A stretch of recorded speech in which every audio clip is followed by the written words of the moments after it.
Shalom, this year is entitled My Father Zecher Tzaddik Levracha's case about 30 years ago in a New York hospital. He wasn't feeling well for a few days, and for my father not to go to work was unheard of. Definitely something to be very concerned about. And went into the hospital. Doctor right away diagnosed him with this rare ailment called guillain barre, which just shuts down the body. And after a few hours there, his body was shutting down. And that was it, unconscious, coma. And they said, yeah, you just got to wait it out. Has to go through the body, days, weeks, months, and nothing to do about it.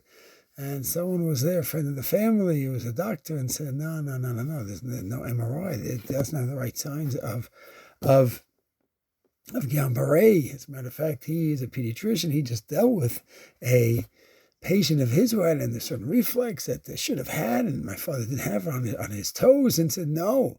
And he pushed the doctor. He said, he's just going to die this way. And finally, the doctor administered an MRI. They found out he was hit in the head at work a few days earlier, and it was mamish exploding in the head, putting pressure on the brain. That's what was killing him. They did surgery. Boom. Everything was all right, all better. Clearly negligence, not to do a basic MRI. And the question is, so people said, my father, you got to sue. He said, no, I'm not doing that. Thank God I'm happy to have my life. Halachically speaking, what did the doctor do?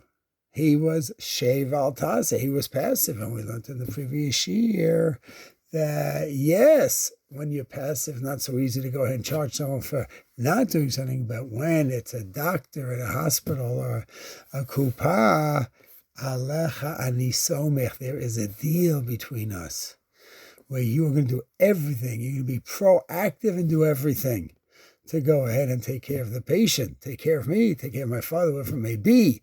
And therefore there was rishlanut. If you could prove negligence, then he would have to pay. And my father never went after him. He was happy. Thank Hashem, found his life back. Shalom.